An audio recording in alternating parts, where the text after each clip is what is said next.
Well, this morning, we are hearing from two men who served our country. They sacrificed so much, and you know what? They say they would go back and they would do it all over again in a heartbeat. Yeah, 12 News journalist David Chazanoff joining us live in studio with more. He spoke with these Army veterans. I mean, David, these men gave decades of their lives to serve. Yeah, they did. Allison and Emma, good morning. So each of them served for at least 20 years. We certainly thank them for their service this morning. Mike Christensen and Craig DeRosa say they joined the Army to find a way to pay for college. But turns out they fell in love with what the Army had to offer.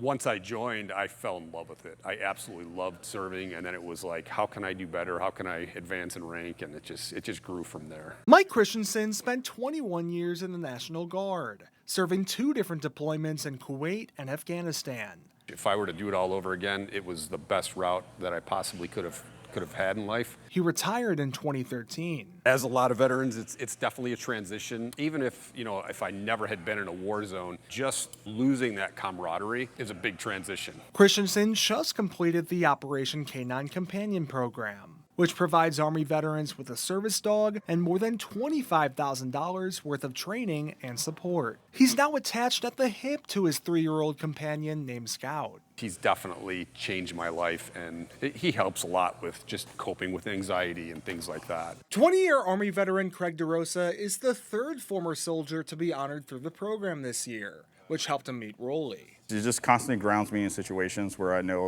I would have panic attacks.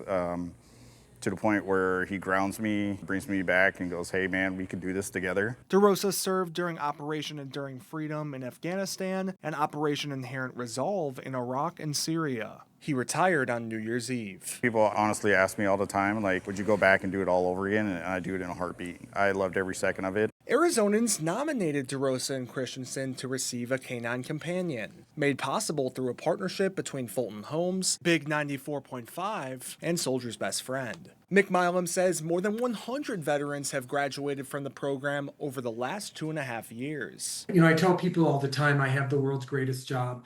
I get to see veterans' lives transformed every single day. The executive director has seen service dogs make a great impact on veterans dealing with lots of anxiety. I love to hear when a veteran is able to tell us, hey, listen, I can go out on a date with my wife again and feel comfortable. I can go to my kids' Little League baseball game and actually sit through it. It's so heartwarming to hear how service dogs can really change lives for the better. Milam says 54 veterans are currently training with one, and Soldier's Best Friend has room for 50 more. He encourages people to tell other veterans about Soldier's Best Friend. Reporting in studio, David Chazanoff, 12 News, Today AZ. Yeah, I mean, anybody can spread the word about what they're doing, and that's the great part, to just get more eyes on it. Thank you so much, David, for bringing us that.